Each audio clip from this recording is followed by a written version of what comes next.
A gente vai falar um pouquinho sobre a Covid-19 agora no Brasil e no mundo. Aqui no Brasil, primeiro, a média de mortes pela Covid nos últimos 7 dias foi de 432 óbitos, o que representa uma certa estabilidade na comparação com 2 semanas atrás. No entanto, 3 estados apresentaram tendência de alta. Esses estados são Amazonas, Amapá e Santa Catarina. Ao todo, o país já registra 158.480 óbitos causados pela Covid desde o início da pandemia. Para a gente entender esse momento atual da pandemia, aqui no Brasil, de acordo com esses números e também no mundo, recebemos novamente a médica sanitarista Karina Carife, que é mestre e doutora em Medicina Preventiva pela Faculdade de Medicina da USP e professora da Faculdade de Medicina da Santa Casa de São Paulo. Olá, Karina, sempre muito bom te receber. Tudo bem com você? Oi, Thalita, tudo bem? Tirando todas as dificuldades, né? Mas está tudo certo e é um prazer estar aqui com vocês também. Pois é, tirando todo esse caos que a gente vive, tá tudo certo, né? Vamos falar um pouquinho primeiro sobre São Paulo especificamente, porque as notícias aqui de São Paulo são de que a média móvel de morte dos últimos 7 dias chegou a 8,86 nessa semana. No período mais crítico da pandemia, para a gente fazer um comparativo, essa média, isso em junho, chegou a 132 óbitos. Então agora a gente tem uma média de 8,8.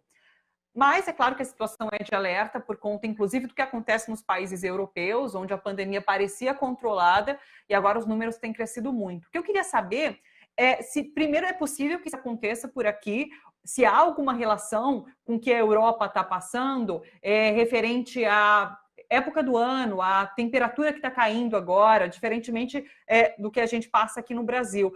Dá para a gente fazer esse comparativo? É preciso realmente tomar cuidado com essa segunda onda na capital paulista, doutor? Explica para a gente. Tudo bom, Thalita. Veja só, sim, eu acho que é possível a gente fazer alguns comparativos. Assim, claro que existem, como a gente já conversou aqui, as questões da sazonalidade, né? A questão do clima, ou seja, a Europa entrando no inverno, a gente está no momento de verão, enfim, isso, como é um vírus respiratório, faz diferença.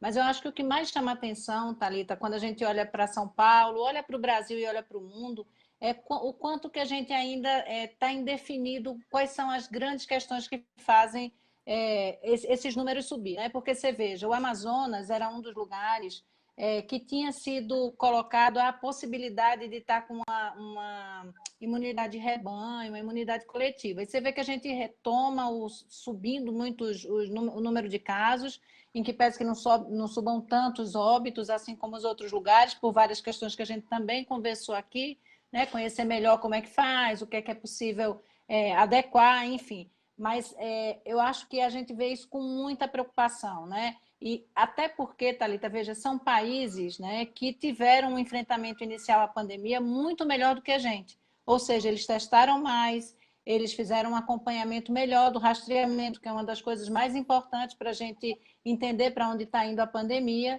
E agora, nesse momento, eles têm um aumento. Você veja que alguns lugares, como a França, tal, têm números de casos maiores do que dos piores momentos da pandemia, né? Então, é uma coisa para a gente se preocupar, sim, o que vai acontecer aqui no Brasil, ficar muito atento, enfim, acho que é isso.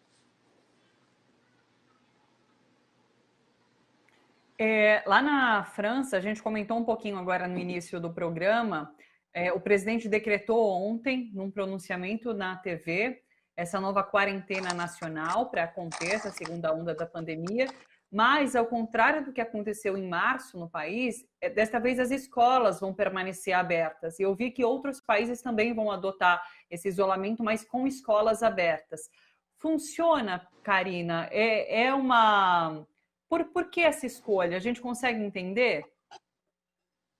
Veja, eu sou uma das pessoas, Thalita, veja, Thalita, eu sou uma das pessoas que eu sou contrária à abertura das escolas nesse momento, porque as escolas não são só alunos e professores, né? As escolas nesse momento significa tudo que está no seu entorno, ou seja, as pessoas que estão ali colocadas, as pessoas que pegam transporte público para estar até ali, enfim. Então, eu sou contrária a isso. Porém, tem uma discussão muito grande em relação ao caminho que os planos de retomada foram fazendo. Você vê, volta, abre primeiro o bar e depois a escola. Foi isso que aconteceu, né? Então, tem alguns estudiosos olhando para isso, pensando, bom, que é o que a Alemanha está fazendo, por exemplo. A Alemanha vai manter os bares fechados, os parques fechados, coisas que abriram antes, né? E vai abrir as escolas. A gente não consegue dizer ainda porque a gente não vivenciou essa experiência, né? Da escola abrir e o bar está fechado. A gente viu um outro movimento. E tem uma outra discussão sendo feita, tudo isso, né, Thalita, de novo, a gente, quando está falando de pandemia, tudo é um processo de aprendizagem que a gente vai vivenciando. São 10 meses de pandemia, que é muita coisa para a gente, mas para a ciência é algo ainda muito pequeno. Mas tem alguns estudos sendo feitos que é o oposto do que está acontecendo, por exemplo, em São Paulo, que se você abre a escola para as crianças até 10 anos, a possibilidade de contaminação é diferente de se você abre para os maiores, né? Então, isso não está publicado, isso não tem discussão. Então, tudo isso são, vamos dizer assim, suposições, apostas e tal. Então, o que eu acho que a Alemanha está fazendo nesse momento é isso, é fazer uma aposta em abrir e manter a escola aberta para não ter, enfim, aí as perdas e as questões todas que a gente tem visto, mas deixando bares, parques e tudo que diz respeito a lazer fechado. É o inverso, né? E nesse momento, na Europa, esses países que começam a ter essa segunda onda, é isso que precisa ser feito, de fato. É esse lockdown novamente, são medidas mais duras em relação ao isolamento social, para conseguir conter de alguma forma. A própria Angela Merkel, a primeira-ministra da Alemanha, falou que o contágio, a contaminação está fora do controle no país. Então, é esse isolamento que pode resolver essa situação. Isso é o que a gente tem até aqui, Thalita, de evidência comprovada. O que é que a gente tem de evidência comprovada? Que o distanciamento social, o uso de máscara, a diminuição de utilização de transporte público, são essas as coisas que têm feito com que a gente diminua a possibilidade de contágio. Alguns desses lugares, como tanto a França quanto a Alemanha diminuiu os encontros familiares para, no mínimo, entre duas famílias. São coisas que têm sido discutidas até em outros lugares, ou seja, são esses pequenos encontros familiares seguidos de ida para o trabalho ou o trabalho seguido do encontro familiar que tem feito essa movimentação. A outra coisa é essa descoberta do contágio pelos perdigotos, né, pelo ar, porque mesmo que você passe um tempo de máscara, se esse tempo for longo e o ambiente for fechado, a possibilidade de passar é grande. Então, realmente, você só tem que estar em espaços que sejam extremamente necessários, protegidos, com uso de máscara e, preferencialmente, em espaços abertos. E aí, se você falar, se você cantar, se você gritar, tudo isso vai ampliando a possibilidade de contaminação. Então, respondendo a sua pergunta, sim, o correto é voltar para isso, até porque a gente não tem outras alternativas ainda. Pode ser que lá para frente, Thalita, a gente veja outras coisas, a gente tenha a vacina ou mais de uma vacina pensada, a gente tenha outras informações em relação a questões imunológicas, de qual é o grupo que vai estar mais protegido, qual é o grupo que está menos protegido. Não só estou falando não só do ponto de vista de grupo de risco que a gente já conhece até aqui, mas outros estudos mais específicos, vamos dizer assim, como acontece, por exemplo, quando você pensa anemia falciforme malária, ou quando você pensa a questão da tuberculose, enfim, como é que as pessoas reagem a isso. Isso tudo é coisa que está sendo vista e estudada, a aposta agora é essa mesmo. Inclusive, Karina, pensando num médio prazo ali na Europa, sem a vacina, no caso, o continente entra agora no inverno, as pessoas acabam ficando mais em ambientes fechados, né? Então, é muito provável que esse isolamento siga por mais tempo do que só até o final de novembro, no caso, né? Porque é uma época que você fica mais confinado e se você está com outras pessoas, você tem mais riscos, né? Eu acredito que sim, Thalita, aquilo que a gente está falando, tem a questão da sazonalidade. Todos os vírus respiratórios, eles pioram um pouco nos períodos de inverno, exatamente por isso. Você fica com mais gente, em ambiente fechado, num tempo maior, né? Então, se relacionando. Por isso que é importante que isso seja feito só entre as famílias de convívio direto. Porque se você for fazer isso, imagine um Natal com várias famílias, imagine espaços fechados, todo mundo com frio, fechando janela, com aquecedor, enfim. Isso tudo vai ser pior mesmo. Então, eu acho que a gente ainda vai passar um longo tempo convivendo com isso nesse período de inverno na Europa, sim. Puxa vida, quero só ver como vai ser Natal, Ano Novo, todas essas festas. A gente vai ter muito aviso para dar nesse tempo todo. Karina, deixa eu trazer uma outra questão aqui. ontem, principalmente, né, o governo Bolsonaro protagonizou esse vai e vem sobre o decreto publicado que autorizava estudos para parcerias com iniciativa privada em unidades básicas de saúde. Essa medida foi recebida muito mal por políticos, por gestores da área da saúde, e foi entendida, inclusive, como um primeiro passo para a privatização do SUS, do Sistema Único de Saúde. O governo tentou explicar, falou que não, eram só testes para entender como poderia funcionar, mas o presidente acabou recuando, revogou esse decreto. Eu queria aproveitar para a gente falar sobre a importância das UBSs nesse momento, porque ontem se discutiu bastante sobre esse decreto, mas a gente precisa entender como funciona a UBS, qual o papel que ela tem agora nessa pandemia, qual a importância das UBSs, para a gente poder defender com mais informação o Sistema Único de Saúde e as unidades básicas de saúde. Então, explica para a gente. Claro, Thalita, com prazer, mas primeiro dizer assim que a gente não consegue viver sem edição extra, né?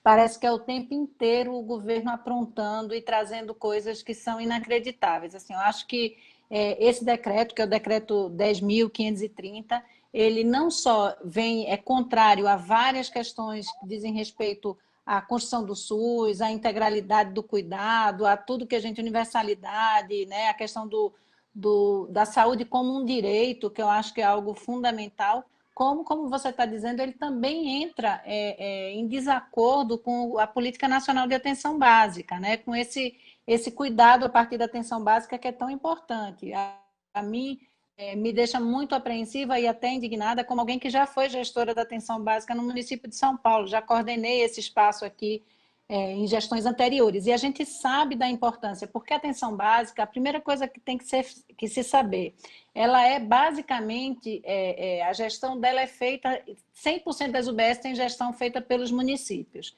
Desses recursos que são utilizados, 70% de recursos, agora eu estou falando do financeiro, eles saem dos próprios municípios. Então, a primeira coisa que não faz o menor sentido é o governo federal dizer o que é que vai fazer com a atenção básica, porque não é ele que faz a gestão e porque não é ele o grande financiador desse processo. Dentro do SUS, todas as decisões que são feitas, especialmente em relação à atenção básica à saúde e a outras tomadas de decisão, elas têm que ser amplamente discutidas. Elas têm que ser discutidas no Conselho Municipal de Saúde, né, nos Conselhos Estaduais de Saúde, nos Conselhos Nacionais de Saúde, com as entidades, com o Conselho Municipal de Secretários, Conselho de Secretários Municipais de Saúde, com o Conselho Nacional de Secretários Municipais de Saúde, com o Conselho Nacional de Secretários Estaduais, ou seja, as pessoas que vão conviver com isso. Simplesmente por uma questão muito assim delicada e complexa que tem na atenção básica, que ela é a ordenadora desse cuidado. A atenção básica, são as UBS que coordenam todo esse espaço de organização das redes. A gente diz que é um dos pontos de atenção, mas não é um ponto de atenção isolado. É aqui na atenção básica que a pessoa chega para tomar uma vacina, por exemplo. Então, quando a gente pensa naquela distribuição das vacinas, a gente está falando na organização da atenção básica. Quando a gente pensa em cirurgia, em necessidade de cirurgia, as pessoas que chegam com algum sintoma, com alguma questão, que precisem de uma consulta especializada, que precisem ser cuidados, ser feita uma cirurgia, é a partir da atenção básica que vai se pensar naquela região, como é que se articula com os exames que precisam ser feitos. Então, tem a ver com fluxo, com contrafluxo, com a questão da regulação, né, das ofertas e tudo mais. Não tem a menor possibilidade da atenção básica ir para um sistema privado. É muito diferente quando você pensa um serviço hospitalar, que assim mesmo, assim, eu sou defensora de que a gente tem um Estado forte, amplo, que possa lidar com isso, mas existem questões diferentes. A atenção básica não dá para fazer dessa forma, né? Então, e ainda mais com essa coisa que parece a brincadeira, né, que vocês estavam falando aqui antes, entre os componentes, eu tuitei, eu não tuitei, eu falei, eu não falei, se eu faço um decreto, eu não faço. Só que a gente está bem atento, todo mundo que é defensor do SUS sabe que essas coisas não vêm de graça. Então, eu vou, coloco um decreto, eu tiro o decreto, mas assim, que cortina de fumaça é essa que quer se fazer? Por trás disso, o que é que está colocado? Então, eu te garanto uma coisa, que todas as entidades, todos os profissionais em defesa do SUS estão com os olhos bem abertos para o que vem por aí. A gente está atento e a gente não vai deixar que o SUS, que é um patrimônio nosso, né, um patrimônio de todos nós, seja de alguma forma dilapidado. Claro, e a pressão foi enorme, de fato. Acho que foi isso, inclusive, que motivou esse recuo, então, do governo do presidente Bolsonaro, né? Você falou sobre a questão das vacinas serem dadas nas unidades básicas de saúde, inclusive, provavelmente, será o caminho para a vacinação contra o coronavírus, contra a Covid-19. Muito provavelmente, essa vacina vai ser distribuída pelas UBSs e as UBSs vão ser responsáveis por essa vacinação, como acontece com todas as outras. É isso, Karina? Exatamente, Thalita. A gente tem no Brasil o Programa Nacional de Imunizações, que é um programa premiadíssimo, super competente, como a gente já conversou aqui, e há uma distribuição. Então, tem toda uma questão de cadeia de frio, de organização, de quantas vacinas para cada população. Então, se sabe, né? Porque é uma outra coisa que a atenção básica faz, que é a vigilância. São os cuidados da vigilância, tanto no que diz respeito aqui à vacina, como a vigilância dos casos, por exemplo, né? De você poder acompanhar. Então, a distribuição das vacinas, no caso, mesmo a vacina do coronavírus, ela vai depender de entender. Então, você tem a estratégia de saúde da família, por exemplo, que tem médicos, enfermeiros, pessoas que conhecem aquele território, eles sabem quantos idosos, quantos hipertensos, né, quantas gestantes. Então, quando a gente for pensar grupo de risco, quem vai receber a vacina primeiro, tudo isso será organizado com base, com articulação nessa grande rede, com apoio dos agentes comunitários de saúde, que fazem esse cadastro, que visitam as casas. Então, a maioria das vacinas serão provavelmente realizadas, né, aplicadas e distribuídas a partir dessa rede de atenção básica à saúde. Claro que podem acontecer em alguns hospitais também, em alguns outros serviços de saúde, mas especialmente essa rede de atenção básica, essa rede de UBSs, essa rede de apoio que a gente tem, com outros profissionais também, que não só são médicos e enfermeiros que vão dando suporte aí às várias questões que a gente tem, como psicólogos, dentistas, enfim, é uma grande rede. E é aqui que a gente vai precisar organizar o sistema para fazer as coisas da melhor forma possível. E quando a vacina tiver, que eu acho que a gente não demora muito para ter alguma notícia, do ponto de vista da eficácia e da segurança, isso estando ok, a gente passando a produzir, a atenção básica será fundamental e isso jamais poderá ser feito a partir da iniciativa privada, de alguém que esteja pensando em lucro. Tem que ser quem está pensando no bem comum e na melhoria de qualidade da saúde para a população. Perfeito. Karina, muito obrigada mais uma vez. Até a semana que vem. Um beijão para você. Um beijo, querida. Obrigada. Força aí. Até.